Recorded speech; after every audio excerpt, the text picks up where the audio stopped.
오늘 우리에게 주신 하나님의 말씀은 신약성경 디모데후서 4장 1절에서 8절의 말씀입니다. 자리에서 일어나셔서 한 절씩 교독하겠습니다.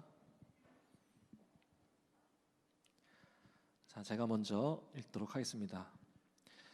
하나님 앞과 살아있는 자와 죽은 자를 심판하실 그리스도 예수 앞에서 그가 나타나실 것과 그의 나라를 두고 엄히 명하노니 말씀을 전파하라. 항상 힘쓰라. 범사에 오래 참음과 가르침으로 경책하며 경계하며 권하라. 때가 이르리니 사람이 바른 교훈을 받지 아니하며 귀가 가려워서 자기의 사욕을 따를 스승을 많이 두고 또 그 귀를 진리에서 돌이켜 허탄한 이야기. 그러나 너는 모든 일에 신중하여 고난을 받으며 전도자의 일을 하며 내 직무를 다하라. 전제와 같이 내가 벌써 부어지고 나의 떠날 시각이. 나는 선한 싸움을 싸우고 나의 달려갈 길을 마치고 믿음을 지켰으니 이제 후로는 나를 위하여 의의 면류관이 예비되었으므로 주 곧 의로우신 재판장이 그날에 내게 주실 것이며 내게만 아니라 주의 나타나심을 사모하는 모든 자에게 도니라. 이는 살아계신 하나님의 말씀입니다. 아멘. 자, 디모데후서 마지막 시간입니다. 이제 드디어 바울의 마지막 유언의 메시지를 듣습니다. 물론 디모데후서 전체가 하나의 편지이기 때문에 이것만 유언이다 얘기할 수는 없어요. 전체가 다 그렇습니다. 이제 그 마지막 자신의 이제 마지막 생명을 다하는 이제 곧 마칠 것 같은 자신의 인생의 여정의 끝에서 아들에게 주는 마지막 메시지죠. 지난주에 우리는 그 3장에서 이 바울이 하나님이 성경을 통해 주시는 그 구원의 진리를 떠나면 안 된다고 하는 메시지를 우리가 다 같이 들었습니다. 근데 이제 그 메시지가 뭐였냐? 하나님의 손을 붙잡아야 한다는 것. 그래야 우리는 구원받을 수 있다. 우리가 구원이라고 얘기하는 그것을 성경에선 뭐라 표현하느냐? 죽은 이후에 우리가 맞이할 저 하늘의 내세적 유토피아만을 얘기하는 것이 아니라 실은 성경은 우리에게 뭘 말하냐? 지금 나의 삶에서 하나님의 손을 잡고 변화되는 것. 지금 나의 삶에서 혼자서는 못하니 부디 그 하나님의 손을 잡고 거기에서 건짐을 받는 것. 그러니까 예수를 믿는다는 건 하나님께서 우리에게 펼치신 은혜의 손을 붙잡는다는 의미였습니다. 정말로 우리 하나님은 이 일을 이루시기 위해서 저와 여러분들을 구원하기 위하셔서 그 아들을 우리에게 보내주시고 자신 스스로를 우리에게 맡겨주신 것입니다. 내어주신 것이죠. 필사적인 하나님의 그 사랑을, 결코 우리를 포기하지 않는 그 사랑을 꼭 믿어야 한다고. 그래야 우리는 구원받는다는 걸, 이 진리에서 떠나지 말라고 얘기를 하는 겁니다. 하나님은 어떤 상황 중에서도 우리를 절대로 포기하지 않으시니까 제발 혼자서 그 어둠 속에서, 그 아픔 속에서 아파하지 말고 하나님의 손을 잡고 빛으로 나오라고 성경이 말씀하신다. 이걸 꼭 기억하고 전해라. 저는 여기까지 이 말씀을 우리가 함께 나누었을 때 얼마나 이게 감사한 일인가. 하나님은 우리를, 망가진 우리를 포기하지 않으시고 우리에게 손을 내미시고 우리를 빛으로 인도하시고 우리를 그 어둠과 죄악에서 건져주시는 그 사랑이 얼마나 감사한가. 솔직히 폐기 처분하셔도 되는데 필사적으로 우리를 구원하시기 원하시는 그 하나님의 사랑에 감동하지 않을 방법이 없습니다. 감사하지 않을 방법이 없어요. 그래서 저와 여러분들이 오늘 이 자리에 있는 것인데, 자, 그런데 여러분, 이 감사와 감동에만 머물면 안 됩니다. 많은 사람들이 예수 그리스도를 통하여 하나님께서 우리에게 베풀어 주신 그 구원의 은혜에 감사합니다. 십자가에서 그 피를 흘리시고 그 피값으로 우리를 사시고 교회를 세우신 그 은혜에 대해서는 너무 감사합니다. 그래가지고 하나님이 얼마나 나를 사랑하시는지를 느끼는 걸 좋아하고 아들을 주셔서 내 죄를 용서하신 것에 감사하고, 그리고 우리 구원이 하나님의 목적이었다고 생각하면서 우리 하나님 성공하셨다, 나를 구원하셨으니 축하드립니다, 성공하셨습니다 하면서 칭찬해드리는 수준의 신앙이 되는 건 단단히 착각하고 있는 것입니다. 착각을 해도 유분수지 죄송합니다. 제가 좀 말이 좀 심한 것 같습니다. 아니 뭐 이렇게 감사하는 게 착각은 아니죠. 감사하며 삽시다 우리. 예? 이 구원의 은혜에 감사할 수 있어야 돼. 자, 그런데 거기까지만 하면 안 돼요. 우리를 구원하시는 것이 하나님의 사랑의 목적이 아닙니다. 아니 뭐가 부족하셔서 하나님이 우리를 구원하셨겠어요? 우리의 구원이 필요하셨을까? 필요하셨어요. 우리한테 빚지신 게 있어서 그런 건 아니에요. 적어도. 그런데도 필사적으로 자신을 내어주시기까지 우리를 구원하시려고 하신 그 구원의 목적이 있다는 걸 알아야 돼요. 우리를 구원하신 것에 대한 감사만 얘기하면 안 돼. 구원하신 것의 궁극적이고 영광스러운 목적이 있다. 그게 뭐라고 성경이 말하냐? 하나님의 영광을 위해서입니다. 성경에서는 이걸 뭐라고 표현하고 있느냐? 자기를 위하여 우리를 구원하신다. 이 표현을 주목하면서 봐야 합니다. 여러분, 하나님이 우리를 창조하신 목적 어디에 있다고 생각하세요? 창세기는 이렇게 표현합니다. 우리를 창조하시고 하나님은 어떻게 하셨다고요? 기뻐하십니다. 토브. 기뻐하세요. 야, 너무 멋지다. 아름답다. 그렇다면 우리를 구원하시는 목적은 어디 있을까요? 토브입니다. 아름답다. 우리를 구원하시는 것이 목적이 아니라 구원받은 우리의 아름다움으로 기뻐하시기 위함이다. 시편 23편 1절에서 3절, 우리 너무 사랑하는 말씀이죠. 여호와는 나의 목자시니 내가 부족함이 없으리로다. 그가 나를 푸른 풀밭에 두시고 쉴만한 물가로 인도하시는도다. 내 영혼을 소생시키시고 자기 이름을 위하여 의의 길로 우리를 인도하시는도다. 여러분, 자기를 위하여 우리를 인도하신다. 하나님의 기쁨을 위하여, 하나님의 영광을 위하여. 여러분, 우리가 찬양을 드릴 때 저는 처음에 우리가 여기서 이제 이렇게 찬양팀하고 이렇게 막 할 때에 그 음향이 얼마나 울려나고 수영장 같았는지가 기억납니다. 그래서 첫날 매우 충격을 받았습니다. 그래서 이거를 우리 지금 음향을 보고 계시는 우리 이보영 간사님께 이걸 어떻게든 해결해 달라고 부탁을 했는데요. 최근에 소리가 완전히 달라지고 모르세요? 그렇지. 저는 너무 감사하다고 매주 인사를 합니다. 이 아름다운 예배당에 이 아름다운 찬양의 음향이 탁 찰 때 감탄이 절로 나와요. 제가 이 음향의 사운드에 감탄하는 것이 이보영 간사의 영광입니다. 제가 감탄하는 모습에 누가 가장 기뻐요? 이보영 간사가 기쁘죠. 모차르트 음악 아시죠? 빰빠바바바바바바바바바바바 아름답습니다. 이 음악을 들으면 언제든 마음이 가벼워지고 마음이 평안을 얻습니다. 자, 좋다 라고 그 음악을 딱 내가 느낄 때 그 음악이라고 하는 그 작품은 모차르트의 영광이죠. 오늘 여러분들은 다 추수감사 봉투를 받으셨어요. 아름답죠? 이거 참 아름답다.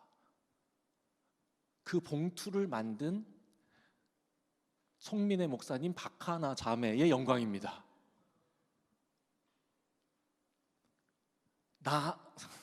금방 그만해야겠다. 하나만 더 할게요. 나드라고 하는 카페가 여주에 열렸어요. 새로 신상 오픈 카페야. 그런데 거기에 딱 가면 그리 크지 않은 공간인데 아름다워. 아주 뭐 제가 적어왔어. 매우 세련되면서도 소박함이 묻어나는 과감한 아름다움이 있으면서도 작은 구석에 디테일이 살아있는 감탄이 절로 나는 공간이다. 그 아름다운 걸작을 보면서 우리가 감탄할 때 실은 그 작품을 디자인하고 만든 이의 영광이 되는 겁니다. 박하나 자매가 있습니다. 우리 봉투 만든 분. 여러분, 우리 인생도 마찬가지입니다. 하나님이 우리를 구원하시는 의미와 목적, 여러분, 자기를 위하여 우리를 의의 길로 인도하신다라고 할 때 자기를 위하여라는 뜻은 우리의 회복이 그분의 영광이 된다는 뜻입니다. 로마서 15장 6절에 보면, 로마서 15장은 로마서의 결론이기도 하잖아요.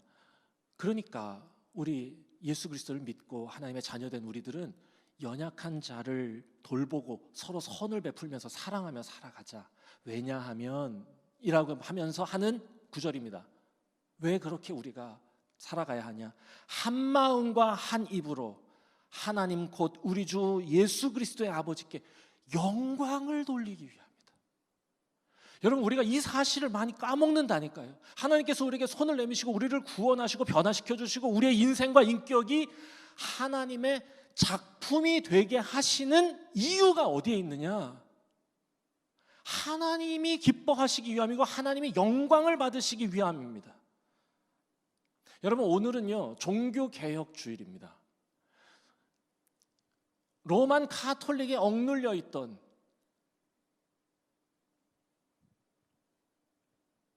말씀의 권위, 본질적 신앙이 그 딱딱하고 굳어진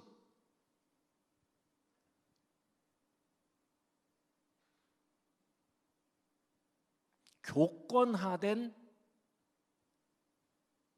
껍데기를 깨뜨리고 나온 날, 그러면서 이 종교 개혁자들이 외친 5가지 정신이 있었습니다. 5대 정신인데 앞에 only라고 하는 뜻의 라틴어 솔라를 붙입니다. 솔라 스크립투라, 오직 말씀으로. 아시죠? 아니, 그러니까 이게 아신다는 눈빛을 조금만 보여주시면 돼요. 네. 솔라 스크립투라, 오직 말씀으로. 솔루스 크리스투스, 오직 그리스도로만.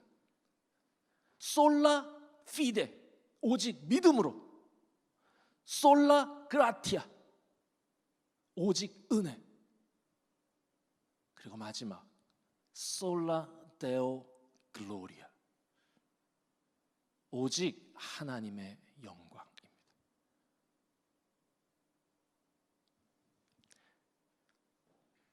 사람들이 4대 정신까지는 다 아는데 마지막을 잊을 때가 많아요. 솔라 데오 글로리아, 오직 하나님께 영광. 죄에서 구원받아서 영원을 생명을 얻었다는 것만 기뻐하고 노래하면 안 됩니다. 오직 성경, 오직 믿음, 오직 은혜, 오직 그리스도의 목적은 오직 하나님께 영광입니다. 그러니까 거기서 구원받은 인생이, 그러니까 우리가 구원받은 것에 감사하는 노래만 불러서 되는 게 아니라 구원받은 우리의 인생이 하나님이 들으시는 노래가 되어야 한다는 데까지 가는 것입니다. 많은 사람이 동경하고 부러워하는 인생이 되는 게 아니라 많은 사람에게 사랑받고 칭찬받는 인생이 되는 거예요. 그때 하나님이 우리의 영광을 받아주신다. 저는 바울이 자기 아들 디모데에게 말씀을 전하라고 하는 이 메시지는 단지 열심히 전도해라 라는 뜻을 넘어서 성경이 우리에게 말씀하고 계신 예수 그리스도를 통해 우리에게 보여주신 하나님의 그 은혜와 진리를 끊임없이 반복적으로 감동적으로 뜨겁게 전하라고 얘기하는 겁니다. 인간이 자기중심적으로 예수 그리스도의 사랑을 이용하지 못하도록, 하나님의 이름으로 자신의 이익을 위해 수단으로 사용하는 어리석은 거짓말을 하지 못하도록, 그저 내가 누릴 것에만 감격하고 감사하면서 자신이 하나님의 손에 의해 작품이 되어야 하는 거룩한 여정에 대해서 무심하고 소홀해지지 않도록 꼭 그거를 전해야 된다, 이겁니다. 여러분, 우리가 하나님께 영광을 돌리는 길은요, 우리 인생이 누군가에게, 많은 사람에게 따뜻한 감동이 되는 겁니다. 그런데 우리는 다 어떤 삶을 꿈꾸느냐? 많은 사람이 동경하는, 부러워하는 인생이 되려고 하는 거예요. 그건 하나님께 영광 아닙니다. 우리 하나님은 저만하는 괴물같이 살아가던, 그래서 많은 이에게 상처 주고 거친 말을 쏟아내던 우리가 함께 더불어 아름답게 살아가기 위해 자신을 내어줄 줄도 알고 악한 말을 참고 따뜻한 말로 그를 품고 위로해 줄 수 있는 사람이 되는 모습을 통해서 기뻐하시고 영광 받으시는 겁니다. 시상식 자리가 아니라요, 하루하루 일상에서 그런 삶을 살아갈 때 영광 받으시는 거예요. 저는 시상식에서 수상소감으로 사람들이 나와서 꼭 수상소감 준비할 때 하나님께 영광을 돌립니다 이렇게 하는데 저는 말리고 싶은 사람입니다.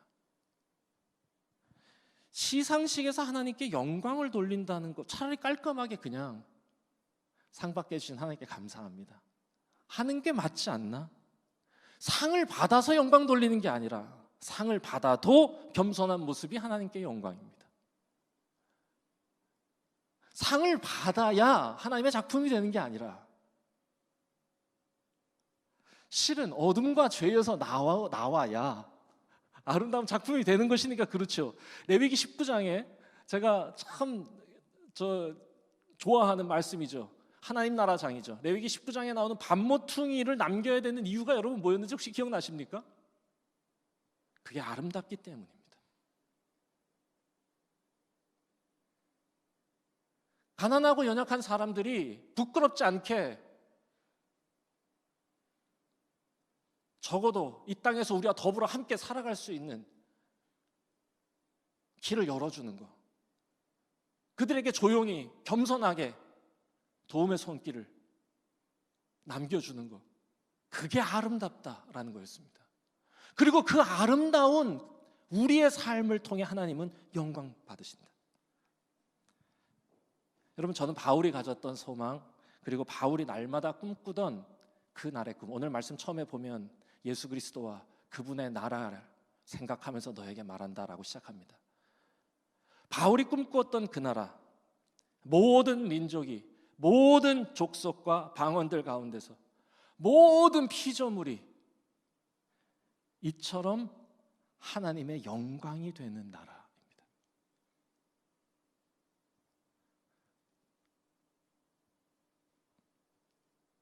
그러니까 모든 족속이 노래한다는 건 모든 족속이 대합창단을 구성해서 노래를 하는 것을 넘어서 그 모든 존재가 노래가 되는 것이죠. 그러니 저는 우리가 함께 섬기고 있는 이 아름다운 교회가 어떻게 세워져 가야 하고 이 교회는 어떤 모습이어야 하냐, 한마디로 말하라 하면 오직 하나님께 영광을 돌리는 공동체, 그건 함께 모여 예배의 시간을 지키는 공동체라는 의미를 뛰어넘어서 모두가 이 아름다움을 가진 하나님의 작품이 되는 공동체라는 뜻입니다. 누구도 이 여정에서 소홀히 할 수 없고 누구도 포기할 수 없어서 늘 돌보고 격려하고 기도해주는, 손잡아주는, 얼마나 아름다울까요? 모자라고 부족해도 비난하고 저주하지 않고 참아주고 기다려주면서 주의 깊게 들어주고 친절히 설명해주고 오랫동안 참아줄 수 있는 공동체. 그래서 누구 한 사람도 소외되지 않고 모두가 하나님의 손을 잡고 창조의 손으로 그 사람의 인생을 빚으셔서 작품이 되어가는 공동체가 교회입니다.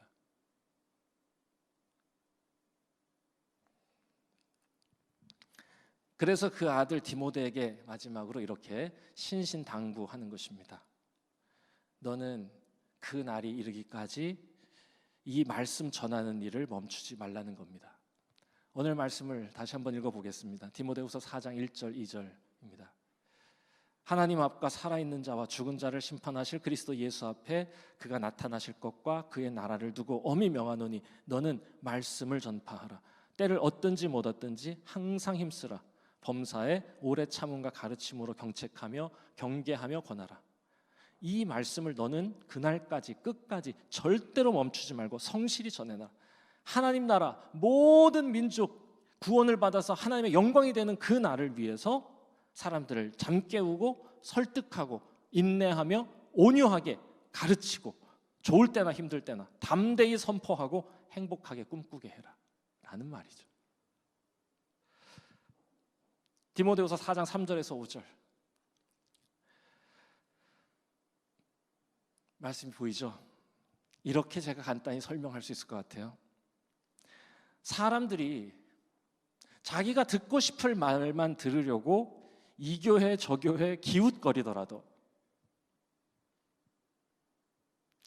하나님을 믿고 따르는 게 무엇인지 진지한 고민 없이 신앙생활이 나에게 주는 유익이 무엇인지만 계산하는 모습들이 모대야, 그게 너를 힘 빠지게 해도 이게 너에게 맡겨진 사명이다, 부탁이다. 일꾼답게 이거 끝까지 잘 감당해라. 사람들은 이 말을 그리 좋아하진 않을 거다.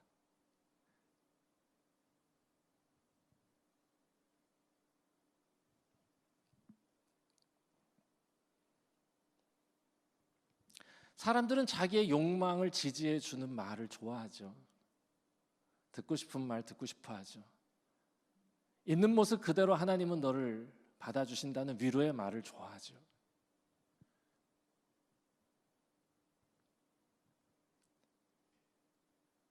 그 말만 들으면 좋아하고 당장의 감동이 있으면 행복해하죠. 그런데 우리가 정말 진지하게 겸손하게 하나님의 손을 잡고 하나님께 나의 마음과 생각을 맡겨드리고 그분이 나를 빚으실 수 있도록 허락해 드려야 한다고. 그래서 우리가 우리의 양심으로 말을 걸어오시는 하나님의 말씀에 귀 기울여야 되고, 내 욕심과 내 안에서 갈등할 때 용기 있게 하나님의 편에 설 줄 알아야 된다고. 때로는 손해를 보더라도 마주할 수 있어야 되고, 그렇게 우리의 삶이 아름다운 하나님의 작품이 되어야 하는 거라고. 그러니 절대로 하나님의 은혜 안에서 떠나지 말라고, 하나님의 은혜를 더욱 구하라고. 자, 여기서 얘기하는 여러분 하나님의 은혜는요,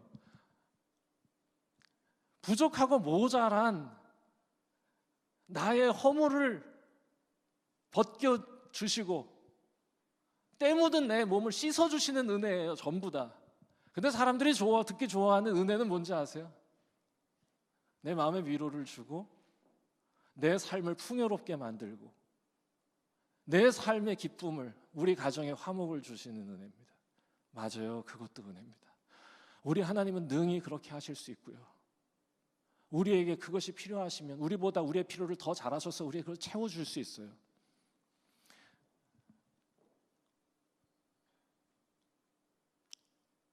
우리 스스로는 작품이 될 수 없어요.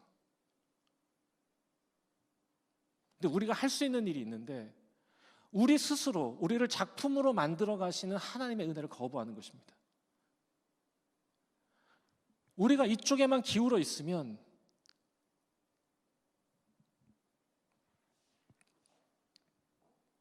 하나님의 그 은혜에서 저는 멀어질 거라 생각합니다. 다시 한번 정리하겠습니다. 끝까지 성실히 일꾼답게 전하라. 무엇을? 하나님의 손을 잡아라.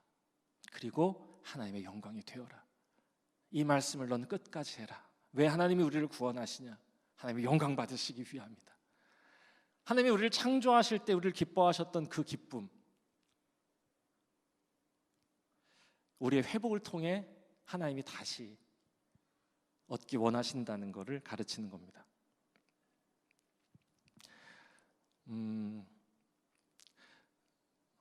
우리 아이들의 모습을 보면서 저는 아이들이 태어나고 자라고 성숙해지는 모습이 마치 인류의 창조와 타락과 구원의 과정을 보는 것 같다라는 생각을 하게 되었습니다. 우리가 사춘기에 아이들을 포기하지 않고 끝까지 그를 돌보고 그를 사랑하는 이유 어디에 있겠습니까? 태어났을 때 우리에게 주었던 그 기쁨을 다시 얻기 위함 아닙니까? 솔직히 4살이 되면 모든 아이들은 작품입니다. 아름다워요. 우리 맑음이 제일 어린 맑음이에서부터 뭐 망고, 주한이, 진원이, 뭐 이준이, 수웅이, 뭐 하연이, 하준이 작품이죠. 그냥 보기만 해도 감사하고 아름다움이 넘쳐납니다. 그 아이들은 그 부모의 영광입니다.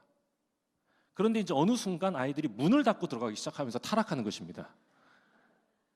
문을 닫고 들어간 아이를 끝까지 포기하지 않고 참아주는 이유는 무엇이냐? 그를 구원하려는 부모의 노력, 그 목적이 어디에 있는 것이냐? 4살에 나에게 주었던 그 기쁨을 되찾기 위함입니다. 별로 안 와닿는 것 같습니다. 솔직히 어릴 적 김태컨, 김태균은 아름다운 작품이었습니다. 그만해야겠다. 안 되겠습니다. 이게 별로 적절하지 않은 얘기 같아서 여기까지 하겠습니다. 지금 아름다움으로 가고 있는 과정에 있어요. 지금 네, 맞습니다. 이 얘기를 하는 겁니다. 하나님은 우리를 그렇게 기다리고 계신다는 걸 꼭 전해라. 그리고 마지막으로 이렇게 전합니다. 마지막 디모데후서 4장 6절에서 8절인데요. 이 말씀에 대한 메시지 성경의 번역이 참 좋습니다. 제가 그 말씀을 읽어드리겠습니다. 혹시 화면이 준비됐는지 모르겠습니다. 네. 전제와 같이 내가 벌써 부어지고라는 부분을 이렇게 번역합니다.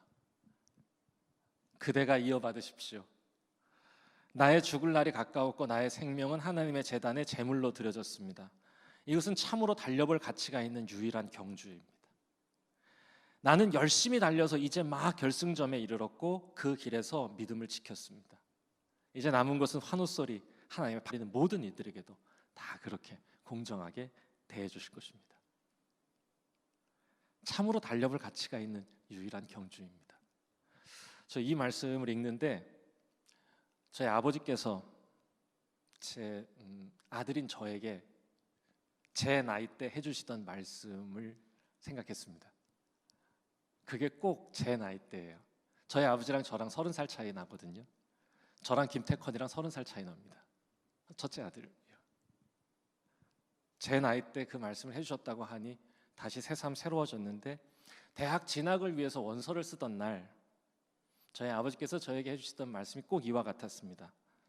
아빠가 참 부족하고 모자라지만 내가 너한테 보여줄 수 있는 가장 가치 있는 길이다. 아빠가 걸어온 길 이제 우리가 다 같이 걸어가면 좋겠다. 이제 생각하니까 참 가슴 찡하고요. 내가 내 나이에 내가 김태컨에게 이렇게 말해주고 싶다. 이 길을 끝까지 같이 달려보자고. 아빠는 지금까지 이 길에서 행복했고 그리고 너랑 같이 끝까지 달릴 거라고 얘기해주고 싶은 겁니다. 어거스틴의 어머니 모니카가 죽던 날 어거스틴이 그 옆에 있었는데요. 그 어머니도 이렇게 얘기합니다. 어거스틴, 내가 이 세상에 잠깐이라도 더 남아있고 싶었던 이유는 죽기 전에 내 아들이 기독교인이 되는 걸 보고 싶었던 거였다. 그런데 보거라, 아들아, 내 하나님은 내가 바라던 것보다 더 아름다운 작품으로 너를 만들어 주시지 않았냐. 이제 더 바랄 게 없다. 아들아, 맡겨주신 일 끝까지 감당하면서 영광이 되거라. 이러고 죽어요. 이제는 네가 이어받으라는 거죠. 성경에 기록된 예수님의 마지막 말씀도 이와 같았습니다. 부활하신 예수님이 베드로에게 찾아오셔서 너나 사랑해 라고 하시면서 만약 네가 나를 사랑한다면 내 양을 돌보고 내 양을 먹이는 일을 감당해 줘라. 내가 선한 목자로서 너희를 돌보던 그 일을 이제는 네가 이어받아라.